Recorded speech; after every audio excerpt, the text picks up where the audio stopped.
we have told ourselves.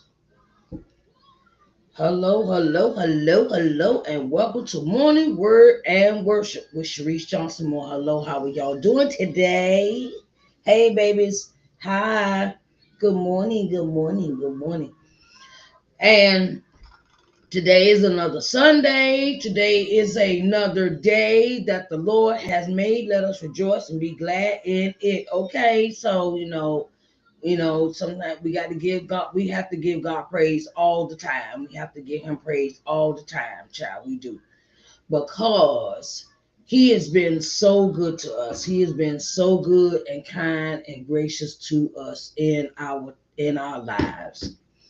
And today is Sunday, and don't just wait to praise him on Sunday. Don't just wait to praise him on Sunday. Cause just don't wait. Give God praise every day, every moment you feel it. No matter who's looking at you, no matter who's gawking at you, no matter who's talking about you, always do your praise. It doesn't matter what's going on, no matter where you're at. Praise God anyway. Okay. So this morning's I would like to talk about the grace and mercy of God. Grace and mercies of God, right? And as I was reading the last couple of pages in my Bible, okay, regardless if it's digital or your actual King James version, new NIV version, whatever version you may read, is that look at all the things that you have. God has made a way for your escape. I'm thinking back to the children of Israel. That's where my mindset went to this morning. I mean, for this word, because God has got me sitting there in that word about the children of Israel when they fled from out of Egypt, and they in the wilderness, and their journey is okay. Look, I have to now I have to fend for myself. Now I have to provide for myself. Now I have to do all these things. And God says, no, you are not alone. For I am with thee. I walk with thee. I talk with thee. And God has given us these things to really get into what we need to do. And in our journey with God, you go back and look at your life and maybe compare it with the children of Israel, and God has shown you the same grace and mercies he has shown the children of Israel. And sometimes on our course, like the children of Israel, we are sometimes weary, we are complaining, we are murmuring, and sometimes we are not seeing the forest for the trees. Okay. Grace and mercies of God.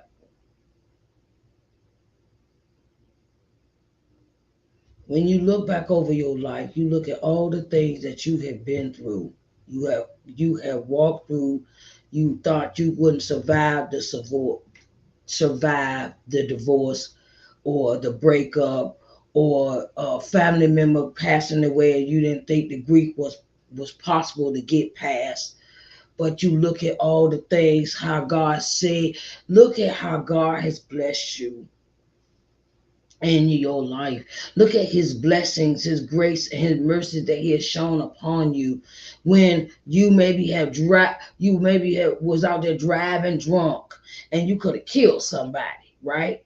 And you didn't, and God got you safely there. God got you safely from your destination to where you wanted to be, even though you were so inebriated, you probably couldn't tell what the light was green or red, right? And then you think about the time you could have been out there uh, uh, with some stranger, with a stranger, or with somebody you was in relationship with, and this person started becoming very abusive with you, and God delivered you from that. You think about all these things, even though you went through this stuff, you went through the abuse, you went through the alcoholism, you went through the drug addiction, you went through all these things, and God has brought you this far, thus far. Look at all the things that His grace and mercy is provided. I look at the children of Israel and I compare them to my life, and I say, wow, He brought them from out of slavery. And your slavery could have been drug addiction. Your slavery could have been your trauma from your childhood. Your slavery could have been where some people were oppressing you and taking advantage of you and manipulating you into doing what they wanted you to do. And you thought, okay, I'll make you happy. I'll do what you ask. And then you realize it's not that way. It's not that way in the world, or you God has open your eyes to see that it's not that way in life. He was like, hold up, excuse me, but there's more to life than you just serving somebody that does not benefit you. There's more to life than you giving yourself away to someone that does not deserve you. And we think about all the things that God had delivered us from. Those grace and mercies. Where you could have been in a car accident had you gotten in the car with whoever you was hanging out with. And then you decided not to get in the car because God says, no, I want you to go somewhere else. Think about those situations that you might have had avoided.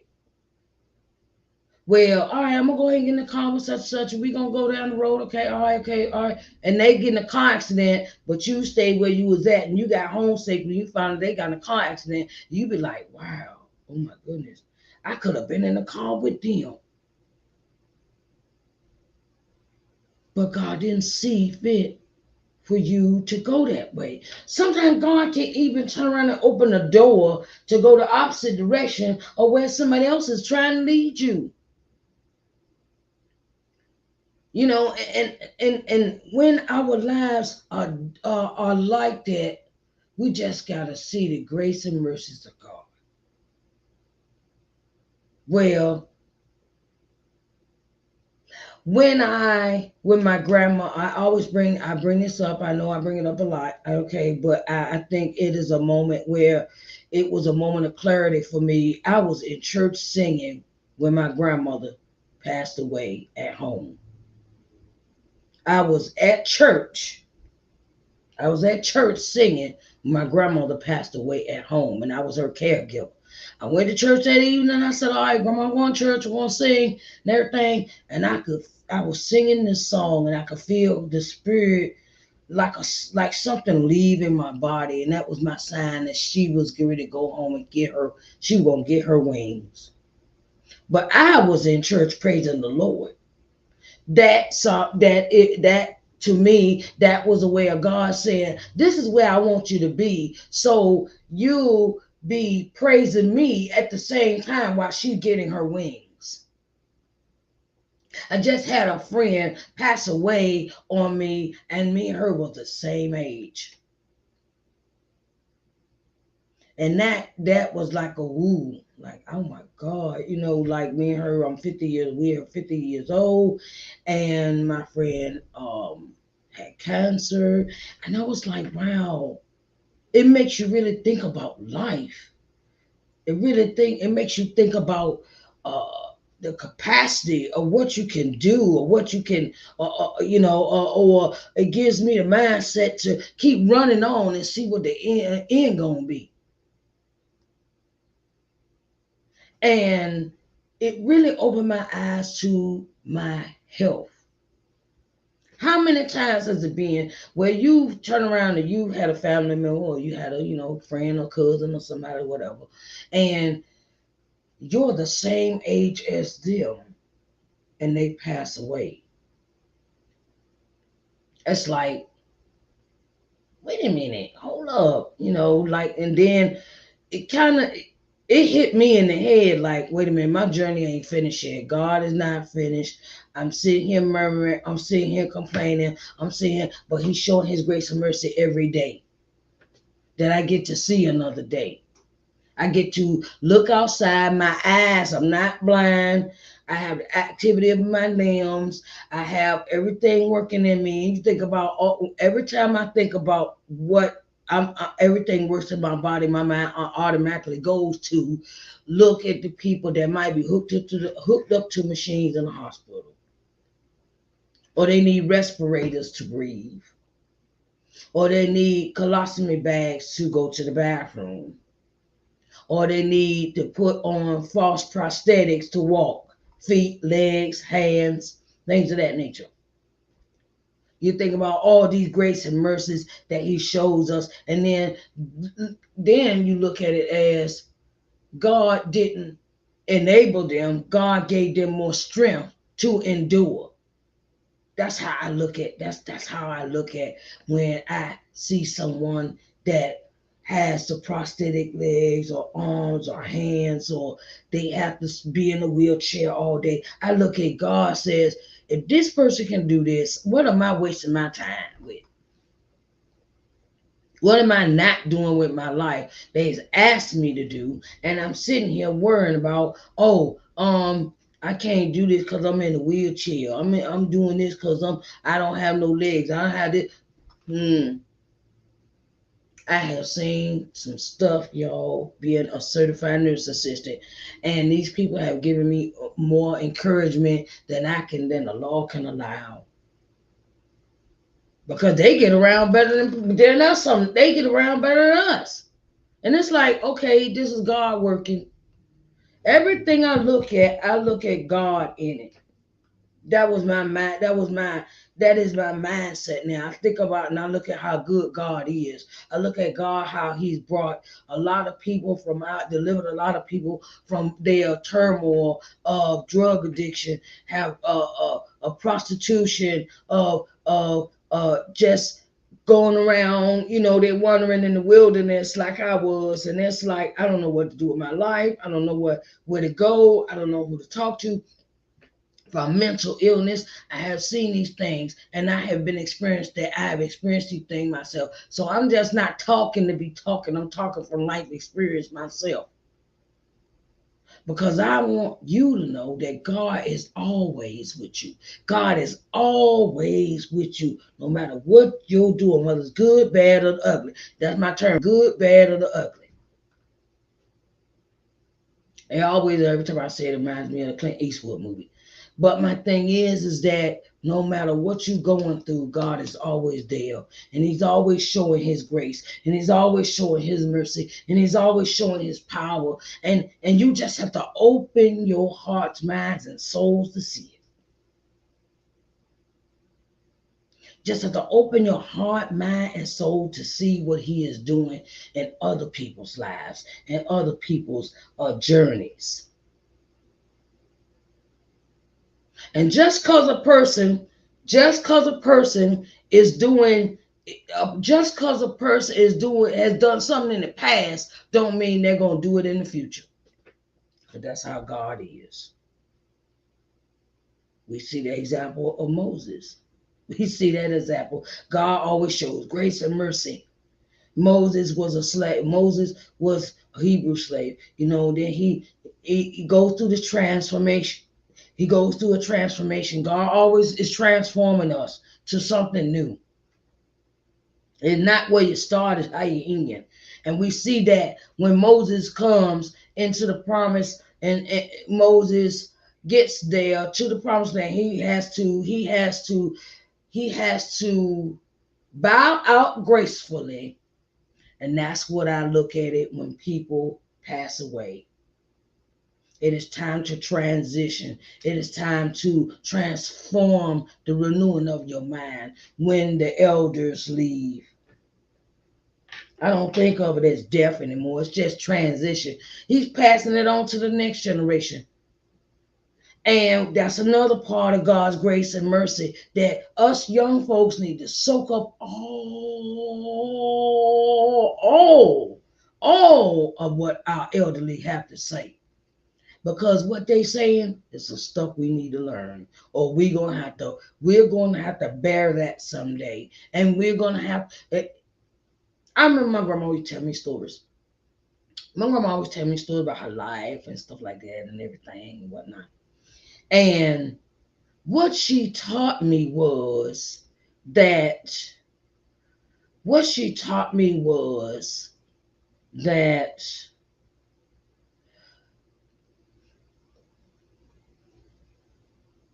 you're going to see all this again.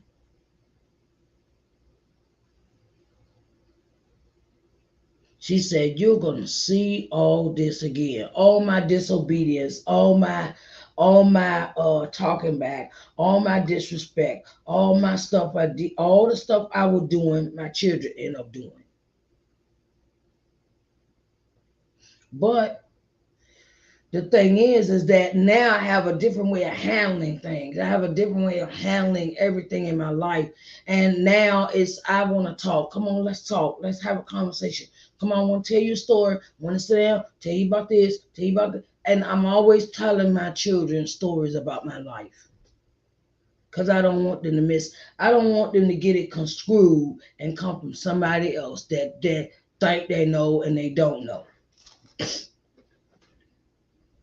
Grace and mercy always abounds with us. Grace and mercy always abounds with us.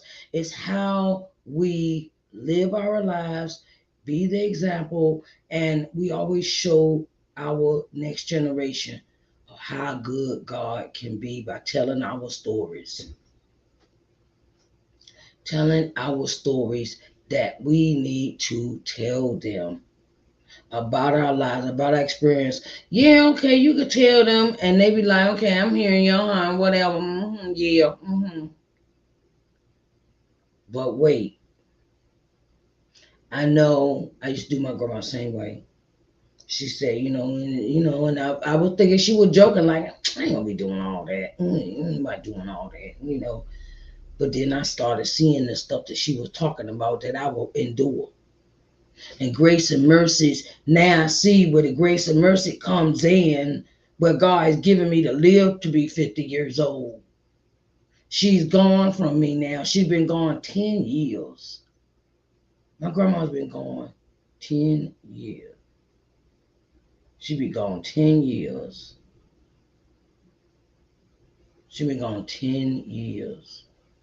And the thing is that none of that stuff, none of this, I say all of the stuff that she has taught me how to deliver grace and mercy unto others as well when they have ought me, when they have done me wrong, when they've said some crazy stuff to me, and then you be like, no, that grace and mercy will hold your tongue too. Grace and mercy can do a lot of things when it comes to God's love and his love for you. That love he provides.